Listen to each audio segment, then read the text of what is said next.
narasumbernya itu ada Ibu Zuraida Ginting dari PH Komentek, kemudian ada Dewi Hairani itu dari Climate Justice Indonesia, dan ada Sumiati Surbakti dari Yayasan Serikandi Lestari. Mereka bertiga ini yang akan menjelaskan atau bercerita terkait perjuangan dan perbudakan modern. Dan saya berharap juga ibu-ibu di sini atau bapak-bapak di sini bisa ikut bersama-sama menyampaikan keluh kesah ataupun menyampaikan sebuah suara atau tanggapan dari kegiatan ini.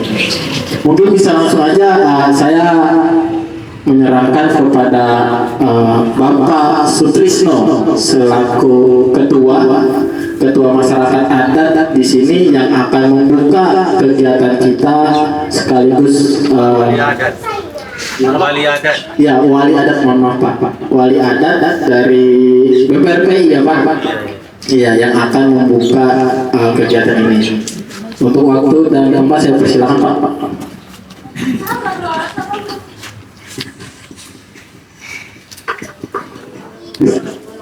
Bismillah. Assalamualaikum warahmatullahi wabarakatuh. Selamat sore untuk kita semua.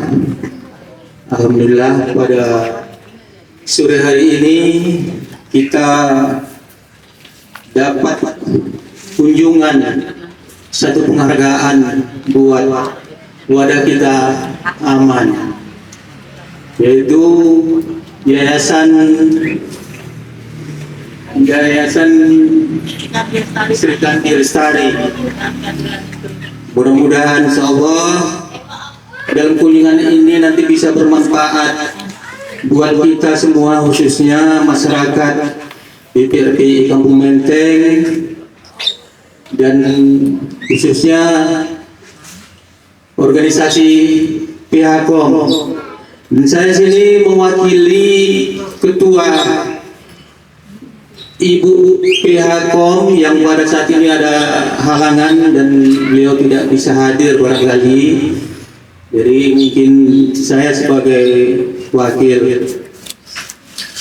Adapun kunjungan daripada tim ibu-ibu Yayasan dari Serikandi tadi, itu semua sangat bermanfaat sekali, khususnya buat kita semua masyarakat BPRPI Kampung Menteng, Desa Amplas, Kecamatan Pecut Situan.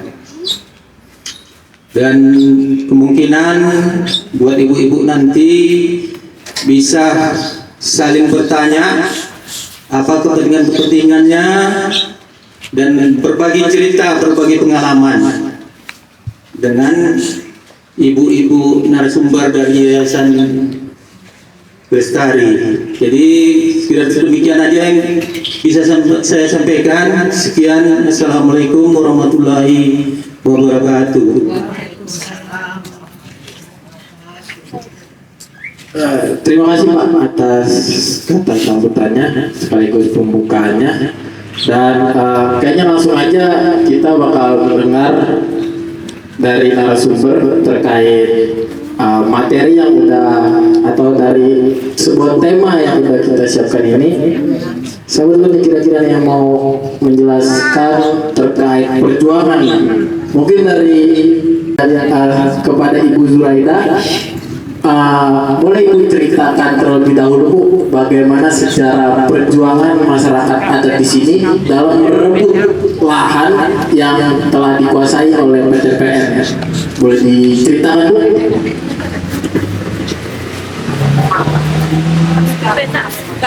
Assalamualaikum warahmatullahi wabarakatuh. Nama saya Zuraida Ginting, selalu dipanggil orang Inong gitu ya. Dulu kita datang ke sini itu ini semua kan sawit. Kita selalu datang itu ngumpulnya di satu tempat, ada titik kumpulan di situ ujung. Selalu kita datang itu memantau ada nggak itu centeng-centeng itu masuk atau enggak gitu kan, karena kita takut juga loh. Orang itu bawa senjata lengkap loh. Kita cuman petani atau masyarakat adat biasa ini kan kita nggak ada bawa apa-apa gitu kan, cuman bawa badan doang sama semangat. Jadi kalau setiap hari kita datang berkumpul aja tanpa kerja, rasanya kan capek tentu. Jadi saya inisiatif sama suami sebagai ketua kelompok waktu itu. Sebenarnya Bang, bagian ini di mana sih wilayahmu? Ini bagiannya kemana-kemana? Ayo kita gerakkan. Nantilah dulu gitu kan. Tapi karena dia lihat itu mungkin bini itu gagah kali ya kan. Oh, ya ayolah gitu. Jadi ini kan sawit ini kan perlu kita matikan untuk bisa kita masukin kan gitu. Jadi ayo kita mulai. Kalau kita nggak mulai, ini bakalan nggak siap-siap, nggak jadi gitu kan. Udah capek juga kita per hari kemarin gitu kan. Jadi satu hari sama suami bilang ini sama ini batasnya ini punya kita, ini sama ini punya kita. Oh kalau kayak gitu kita tebang aja pokoknya gitu. Kita tebang pokoknya kan kita bisa dudukin supaya bisa juga kita tanam gitu kan. Waktu itu kita datang beramai-ramai gitu kan, kita masukin wilayah ini, tapi diam-diam lah secara pelan-pelan gitu. Kita masuk di wilayah ini, kita patras itu semua sawit-sawitnya pelan-pelan, kita dudukin, kita mulai nanam. Daripada BPR ini 450 hektar, tapi sebagian besar diduduki oleh OKP, kelompok-kelompok lain. Jadi yang resmi BPRP ini tinggal 190. Itulah yang data udah masuk ke presiden itu. Wilayah kita ini. Itu dari ke presiden ke istana itu oleh Pak Abdul. Iya. Di situ. Jadi Pak, ada lagi guys Pak, hasrat perjuangan itu untuk merebut lahan sampai 450 hektar itu dikuasai oleh masyarakat semua di sini. Nah, Masih ada upaya nggak? justru nggak sampai ke situ lagi. Karena nanti menimbulkan masalah baru lagi kalau itu mau diapakan. Konflik lagi. Ada konflik baru lagi. Jadi itulah yang kami ajukan, data masyarakat itu kami ajukan ke desa, benar-benar diduduki sama masyarakat. Bila diakui maka dikeluarkanlah SK pengakuan desa. Alhamdulillah desa mendukung supaya dinaikkan terus ke bupati. Nah, itulah mudah-mudahan cepat terus berlanjut ke situ lah. Jadi pun kalau apa nanti itu nanti ini dikeluarkan SK bukan SK pemerintah komunal. Nah, komunal nanti yang diapakan. Berarti dikelola bersama gitu Pak. Jadi kalaupun itu berarti boleh alhamdulillah kita udah nggak was-was lagi kan gitu. Mudah-mudahan lah itu. Artinya itu akan dapat sertifikat. Iya. Sertifikat dari komunal. Sertifikat komunal dikelola bersama. Sertifikat komunalnya itu dia sertifikatnya itu dari BPRPI yang pegang. Iya, BPRPI wadah kita yang Organisasi berarti mereka. Iya, dari bentuk pemerintah. Dia bentuk yang mengajukan itu organisasi. Maka organisasi yang berhak memberikan mereka untuk tanah tempatan. Jadi, kalaupun nanti dikeluarkan sama pemerintah, dia bentuknya itu adalah tanah adat. Dan itu tidak dimiliki oleh orang per orang. Tapi miliknya adalah lembaga adat. Lembaga adat di sini siapa? Lembaga adat di sini yang menangani mereka adalah BPRPI dan Aman. Nah kalau sistem melalui Bapak Moderator ini, saya nanya, soalnya biar sekalian, Pak, sistemnya kan yang tinggal di sini kan berkeluarga. Nah kalau misalnya nih, siapa tahu anaknya akan tinggal di sini, apakah itu diwariskan atau seperti apa? Hak tinggal di sini. Itu haknya diwariskan, nggak boleh jual belikan. Iya. Diwariskan kepada anak-anaknya dia. Itu dia.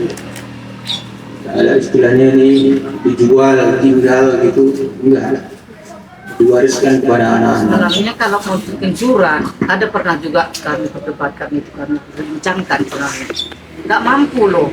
Kayak kita ini, banyak kita duduki wilayah kita ini 20 kali 40.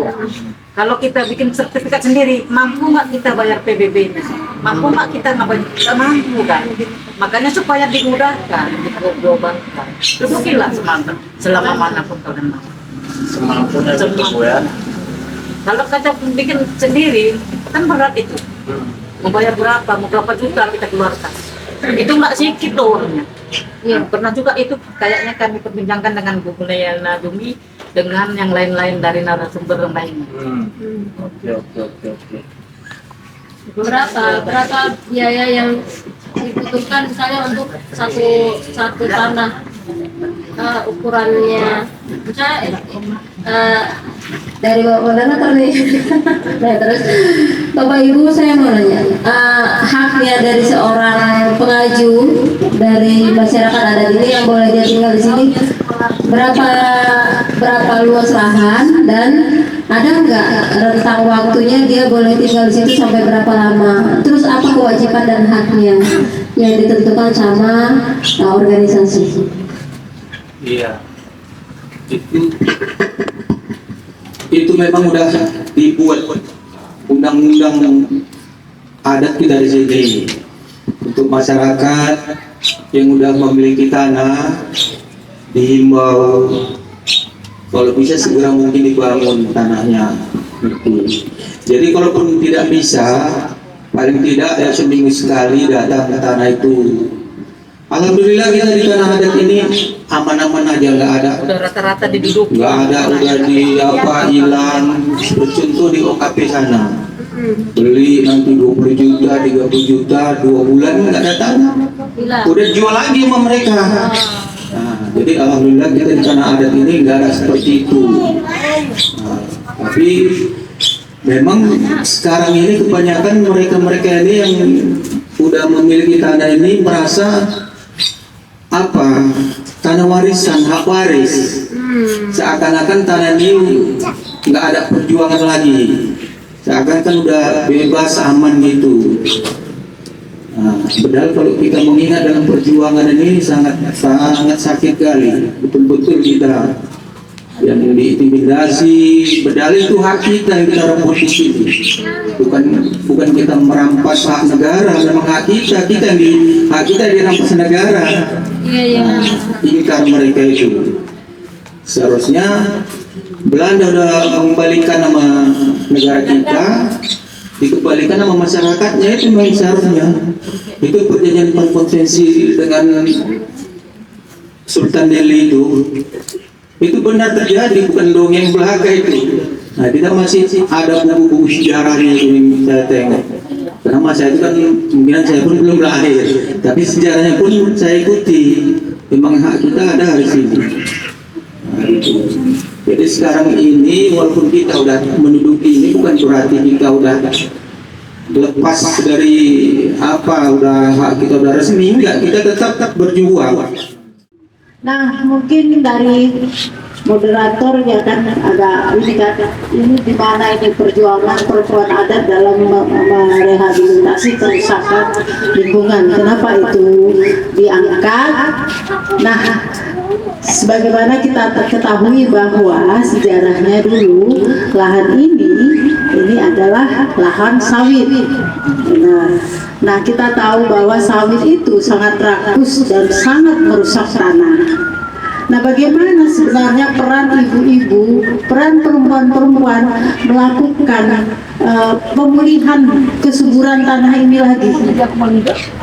Nah, itu luar biasa, dengan sangat sabar dilakukan, karena pada akhirnya pelan tapi pasti ibu-ibu sudah mulai menghasilkan dari tanah yang tadinya tidak subur dan kini dikelola dengan memakai pupuk organik, pupuk alami, tanpa bantuan pemerintah terkait pupuk maupun fasilitas umum dan fasilitas kesehatan lainnya. Nah, aku tadi disuruh cerita tentang pangkalan susu. Iya, lagi bermasalah kayaknya. Nah, itu dari mana lagi bermasalah? Kami pun lihat dari grup-grup gitu juga. Ya. Jadi ibu-ibu di sana juga yang berjuang untuk perempuan-perempuan. Kalau ibu-ibu di sini memperjuangkan hak atas tanah, di sana mereka memperjuangkan hak atas lingkungannya, hak atas untuk hidup sehat. Nah, mereka punya tanah. Masing-masing kalau kita rata-ratakan, rata-rata mereka punya tanah 7 lantai, sawah. Tapi sekarang separuhnya sudah terjual. Karena apa? Sawah mereka nggak menghasilkan. Mereka sering gagal panen. Kalaupun panen, lebih banyak modalnya daripada hasilnya. Pupuk mahal. 1, pupuk mahal. 2, hama semakin banyak. 3, hujan asam datang terus-menerus. 4, sehari-harinya mereka dijatuhi, disuruh menghirup abu akibat pembakaran batu bara sampai lebih dari 10 ton per hari. Dapat ibu bayangkan, 10.000. Bangkit itu kan? Iya Pak. Dari sumber air dia penyakit dengan hirup buat Dicek berapa suami istri. ya, oke. Apa namanya, ibu-ibu perempuan hamil tiba-tiba anaknya mati dalam perut. Ketika sudah melahirkan, si ibu meninggal. Si ibunya meninggal karena apa? Ada satu penyakit antoimun,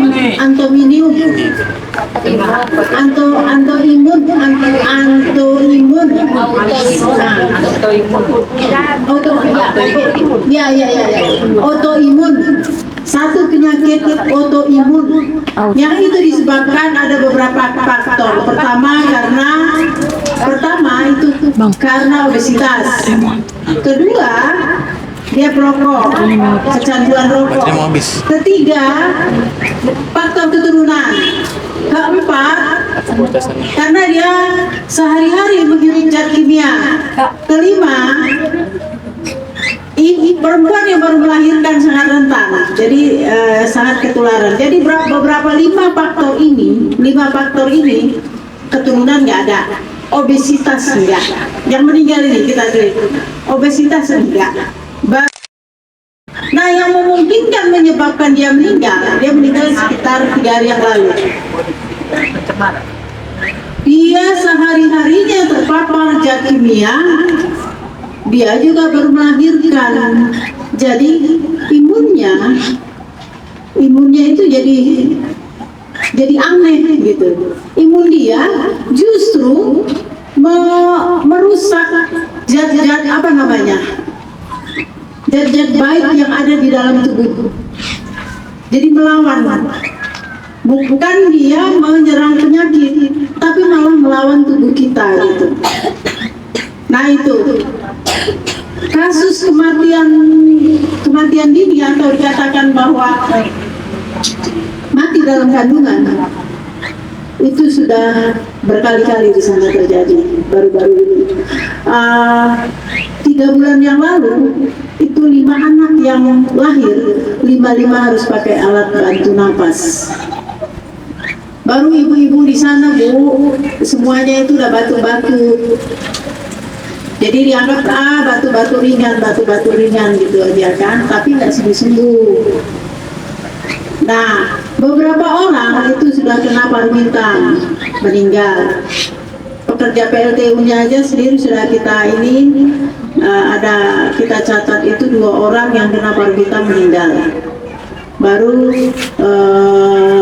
anggota komunitas kita juga ada yang sudah kena paru hitam, itu 2 orang meninggal. Jadi bertaruh mereka dengan nyawa ketika mereka diracuni. Sementara kalau ibu bertaruh dengan brimob, ya kan, sama juga bayangnya. Nah, dampak dari itu semua, mereka secara struktural itu dimiskinkan. Yang sebenarnya mereka nggak miskin, tapi mereka dimiskinkan.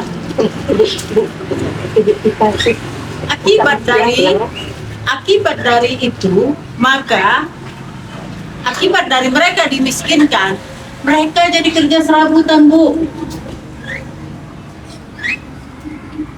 Siapapun yang mau nerima dia, nggak peduli gajinya berapa, Kadang-kadang 12 jam Bu, 12 jam dia kerja cuma dikasih 30.000 loh Bu. Dan itu mereka harus mau, karena mereka butuh. Lalu pemerintah, kita buat pengaduan, pemerintah nggak mau dengar. Atas nama objek vital negara, masyarakat sana terancam dimatikan. Itulah Bu yang terjadi. Nah banyak perempuan, beberapa perempuan anggota kelompok kami yang sudah jadi pekerja migran karena mau memenuhi kebutuhan hari-hari, alih-alih membantu keluarganya. Nggak taunya mereka ditokoi karena agen ini tadi ternyata ilegal. Lalu gaji mereka yang harusnya bisa dikirim ke keluarga diambil oleh agennya. Nah itu yang jadinya apa namanya, yang menerima mereka, yang menimpa mereka itu jadi berlapis-lapis. Berawal dari mana? Kerusakan lingkungan. Nggak ada sumber pendapatan lagi, Nggak ada harus sumber keluar. pendapatan. Di luar juga kena toko. Nah, nelayannya lautnya sudah nggak menghasilkan Bu. Rata-rata sekarang nelayan tradisionalnya itu udah menjual sampahnya, dijual truknya, kecuali dia nelayan tengah. Kalau nelayan tengah kan butuh modal besar, kapal harus besar, dia itu paling tidak seminggu sekali baru pulang. Nah, bawa balo es, mana sanggup orang itu. Nah, jadi dari sana kan petaninya kan petani tak ada hujan. Tak ada hujan itu ketika musim hujan masuk krisis iklim, nggak tahu dia memprediksi mana musim hujan dan mana musim panas. Udah tahu nggak prediksinya sekarang? Orang itu nggak mampu prediksinya. Dipikirnya dua kali hujan kan, udah mulai musim hujan, udahlah nyemai orang itu kan, nyemai. Rupanya seminggu gak hujan, kering, mati lagi bibitnya. Udah berkali-kali kayak gitu. Nah itu maksud saya, perjuangan perempuan-perempuan ini itu hendaknya diekspos agar negara tahu bagaimana masyarakat kita tapak ini untuk memperjuangkan sejengkal perut. Jangan hanya memikirkan objek vital nasional ataupun investasi. Ketika investasi datang di sini, apakah kita kaya? Kita nggak kaya. Di pangkalan susu itu investasi loh, investasi Cina. Masyarakat di 3 tapak itu kaya, miskin dan akan mati. Itu yang terjadi. Nah, ketika datang investasi dari apa namanya, pemilik modal akan dijadikan perumahan. Terus ibu kaya. Ketika datang kemari nanti kaya. Oh enggak. Malah tergusur, malah kita dimiskinkan.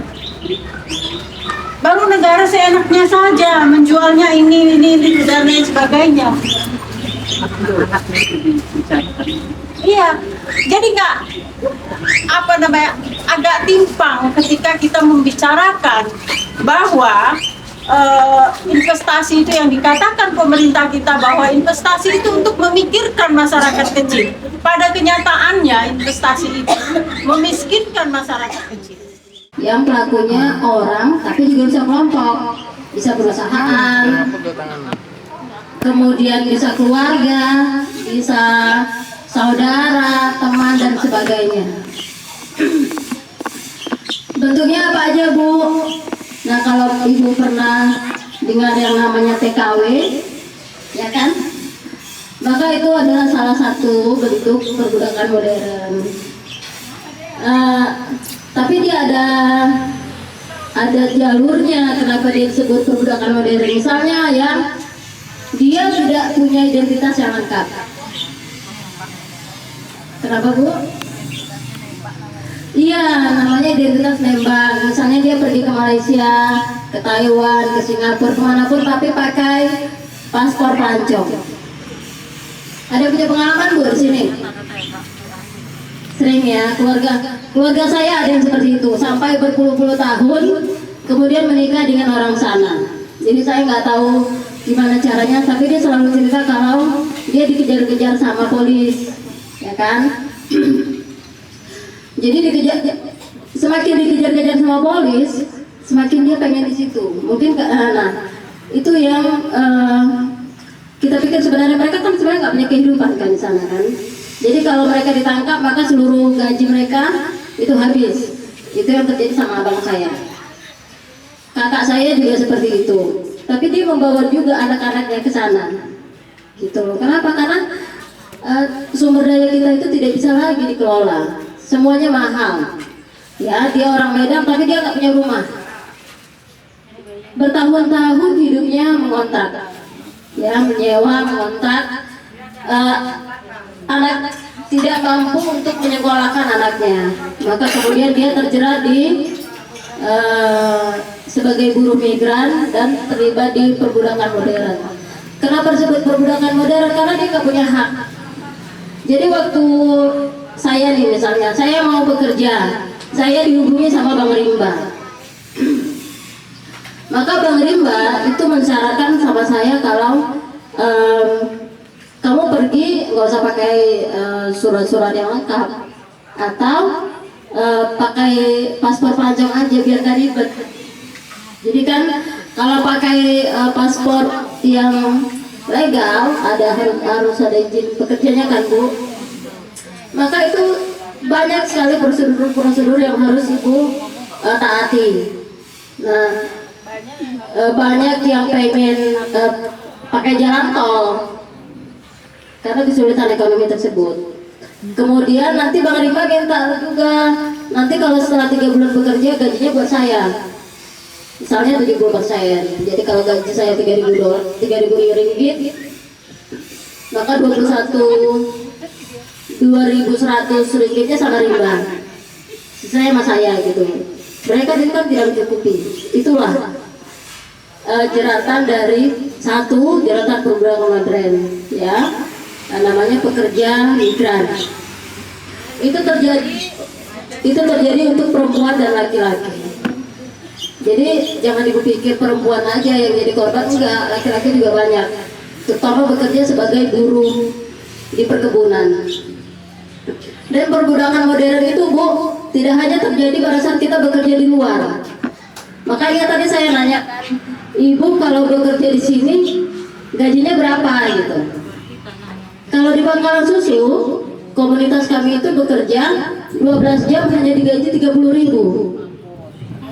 Nah yang menggaji kakaknya sendiri. Kakaknya punya warung bakso. Dia melayani pembeli. Kalau lagi sedikit pembeli makanya dia cuci piring. Artinya dia mengerjakan semuanya. Gajinya 30.000 itu. Nah setelah beberapa tahun naiklah gajinya 35.000. Tuh ya Bu. Tapi dia boleh bawa pulang bakso makan di situ gitu. Tapi itu seberapa gitu kan? Artinya tidak ada penghargaan terhadap jerih payah dia sebagai seorang pekerja. Gitu loh. Nah dia masuk dalam klasifikasi perbudakan modern. Nah ada lagi namanya serfom. Serfom itu adalah buruh tani yang bekerja di ladang orang, tapi dia nggak punya hak apapun. Nah makanya saya tanya, ibu-ibu kalau bekerja bagaimana cara bekerjanya, lahannya seperti apa, dikelolanya bagaimana gitu. Nah kalau misalnya ibu-ibu, saya misalnya, Bang Rimba pemilik kebun di Brastagi. Nah dia akan mempekerjakan saya ditinggalkan di mes, kemudian saya dikasih makan, dikasih peralatan kerja dan sebagainya. Tapi saya nggak punya hak sama sekali terhadap diri saya. Jadi Bang Rimba yang menentukan apapun mengenai saya, gitu. Dan dengan gaji yang rendah, gitu. Jadi semua orang yang diperbudakan modern itu tidak punya hak sama sekali untuk melawan si majikan. Nah seperti itu dia.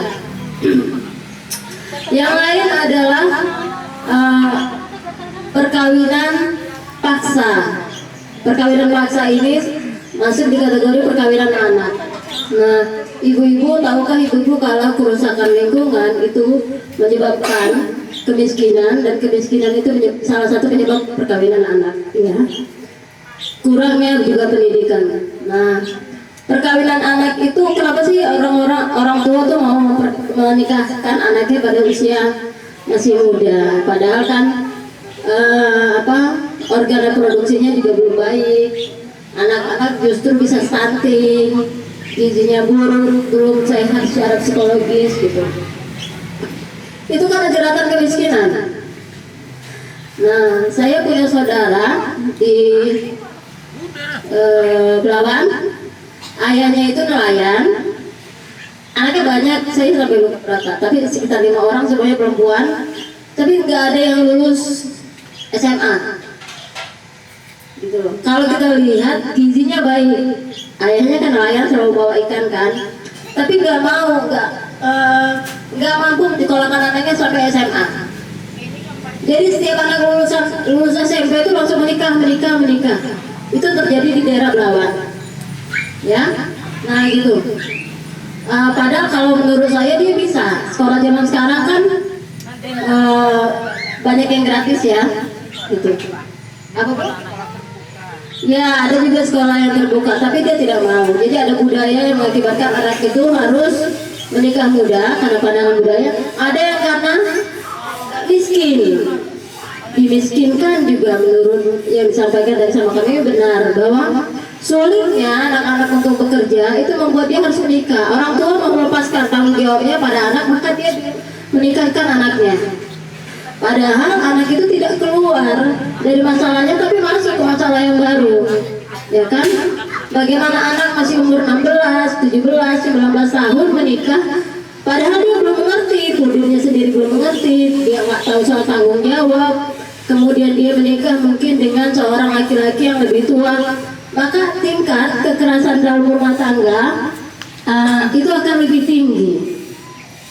Jadi banyak korban-korban kekerasan itu terjadi pada saat rentang relasi kekuasaan suami dan istri itu tidak setara gitu kan, terutama karena ada pandangan budaya dan pandangan agama.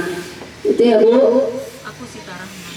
Nah, yang lain adalah kalau Ibu pernah dengar beberapa waktu terakhir ini ada berita di media soal penjualan ginjal, dengar nggak Bu?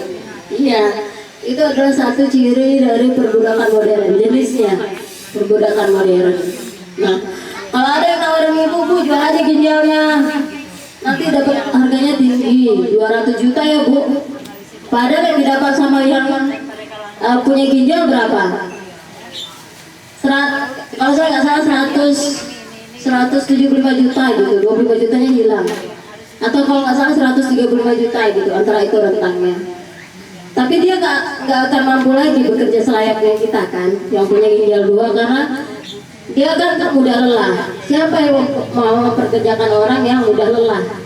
Nah, kalau kita melihat sekarang uang 100 juta itu banyak ya sekarang, tapi pada saat kita sudah mengeluarkannya, maka habis uangnya, gitu. Dia tidak bisa dikelola lagi. Nah, itu salah satu bentuk perbudakan modern. Nah, kenapa penting Yayasan Keadilan Iklim dan Sri Kandi Lestari membicarakan ini? Karena kami melakukan kampanye yang sama terhadap korban-korban yang terdampak polusi PLTU. Gitu loh. Kita ingin agar orang-orang yang tinggal misalnya di wilayah Amplas ini, itu dia tidak perlu lagi bekerja ke luar negeri, tidak perlu lagi menjadi budak dengan orang lain kan, dan digaji dengan sangat rendah.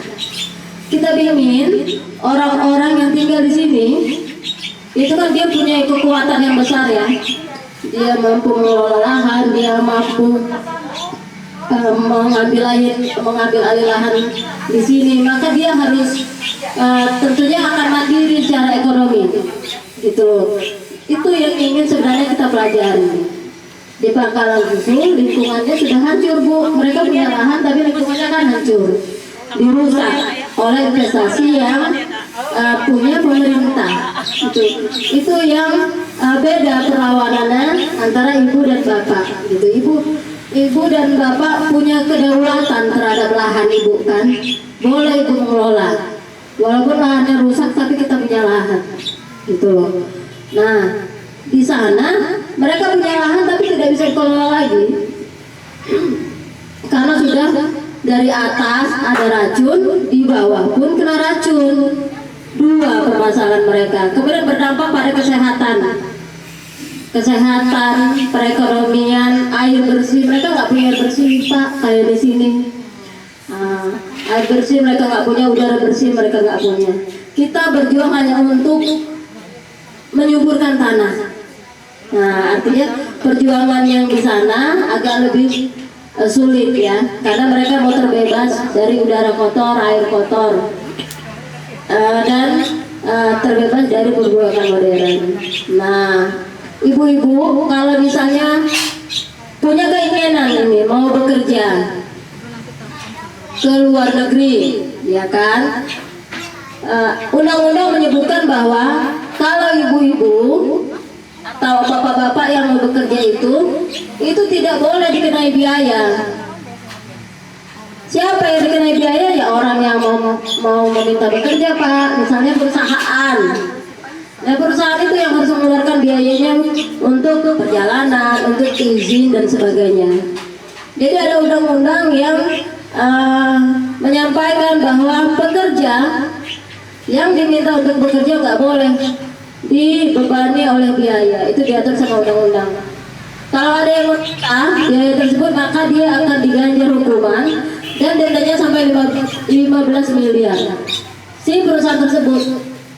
Kalau kita mengadu, masalahnya ada nggak yang mengadu Pak kalau ada keluarga kita di Malaysia atau yang di sini dibebani sama uang? Jarang yang mengadu.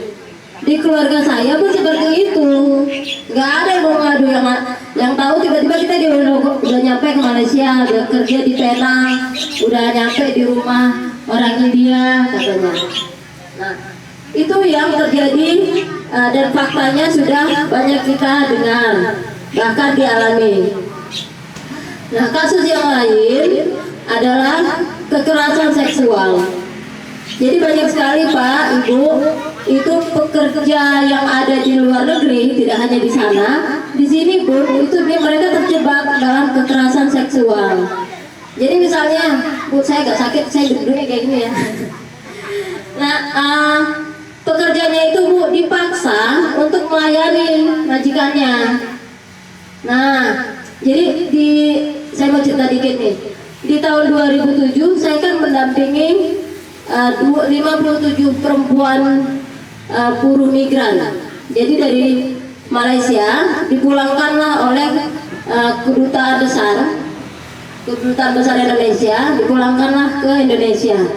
Nah 57 orang ini itu dipulangkan ke Sumatera Utara. Dari Sumatera Utara saya lah bertugas untuk memastikan mereka sampai ke rumahnya.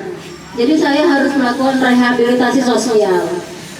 Rehabilitasi sosial apa? Bagaimana orang seperti saya, misalnya saya nih bekerja ke luar negeri, itu saya di rehabilitasi sosialnya dikembalikan ke keluarga di mana saya dulu pergi, dulu berangkat gitu. Nah, siapa saja yang 57 orang ini adalah mereka adalah korban perbudakan modern yang nggak punya identitas. Satu, yang identitasnya dipalsukan. Dua, mereka adalah korban-korban yang bekerja lebih dari 20 jam satu hari. Yang ketiga, mereka tidak punya sama sekali hak terhadap identitasnya. Jadi paspor lah, apalagi ID card lah, ID apapun itu mereka nggak pernah pegang. Jadi mereka pada saat dipulangkan kosong. KTP-nya juga nggak ada, makanya saya harus mendata ulang apa sih yang terjadi di mereka. Baru yang keempat, itu rata-rata mereka menjadi korban kekerasan seksual. Apakah itu dilakukan sama bosnya, apakah dilakukan sama majikannya yang dari warga negara Malaysia, India dan sebagainya, itu terjadi ya. Nah, ada satu yang disampaikan sama ibu korban ini. Jadi dia bilang, kenapa bosnya suka dengan warga Indonesia, karena perempuan Indonesia ini penurut dibanding pekerja-pekerja yang lain. Jadi misalnya, ya penurut, bekerjanya baik, rapi, bersih. Jadi mereka menyenangi, gitu kan? Nah, karena senang itu timbullah rasa untuk mengeksploitasi. Mengeksploitasi itu diminta dia untuk melakukan yang bukan harusnya dikerjakannya. Cuma tadi menjadi korban kekerasan seksual, ya. Nah, itu Bu, itu terjadi sama mereka. Kemudian karena rehabilitasi sosial, maka saya harus memulangkan mereka satu persatu dari Aceh sampai ke daerah Gunung Tua, itu saya pulangkan. Nah, ada beberapa korban yang sebenarnya nggak ngerti lagi identitas dia. Jadi karena terlalu banyak Bu kekerasan yang dia terima, dipukul, dihina, dicaci maki, dia nggak tahu aku harus kemana. Dia tidak mengenali lagi diri dia. Jadi kita hanya tahu dari identitas yang tertulis saja. Saya nggak mampu lagi meraih informasi yang mengenai keluarga dia. Gitu.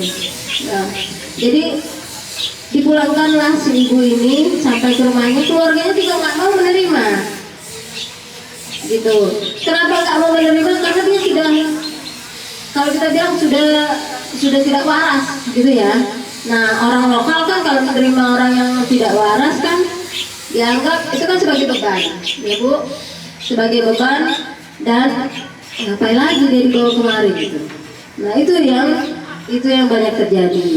Nah, kemudian beberapa kasus yang lain, Ibu kalau misalnya ke Medan, ini kan banyak KTP Medan kan. Saya kan tinggal di Medan Helvetia. Nah, di Medan Helvetia itu kalau Ibu lihat di rumah-rumah orang kaya yang bekerja, itu ada saudara kita dari daerah timur, tahu nggak, dari wilayah NTT.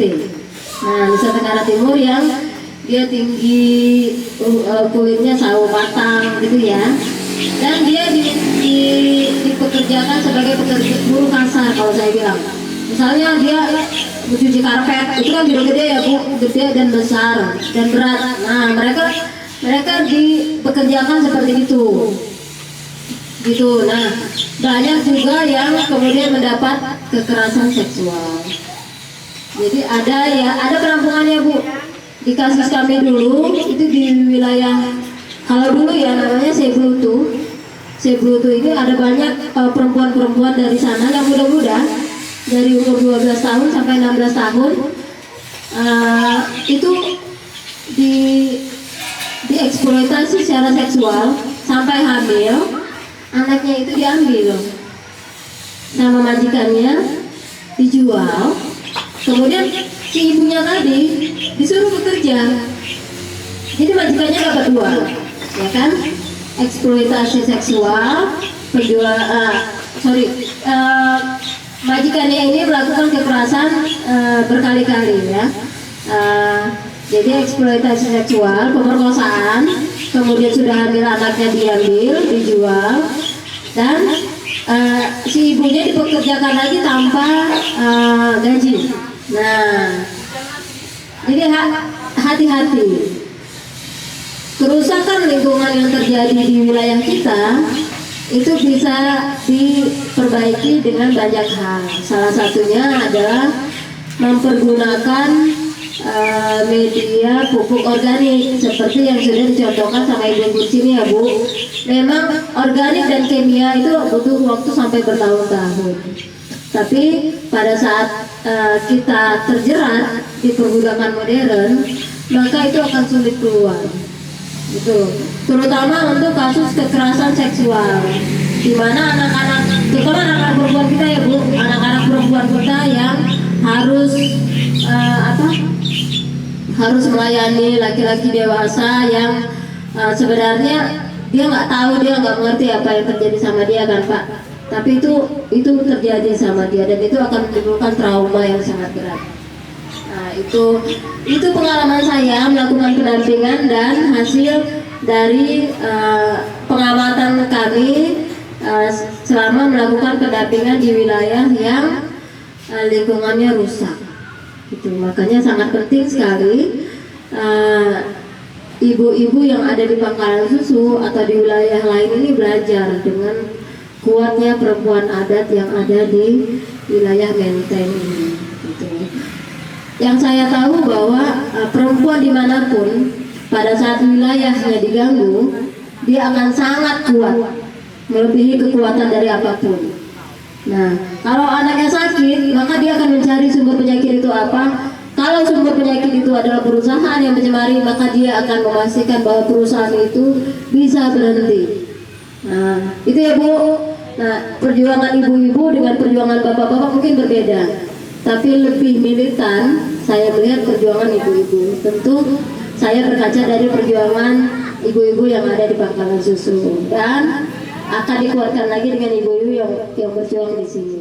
Itu saja mungkin Bang Rimba.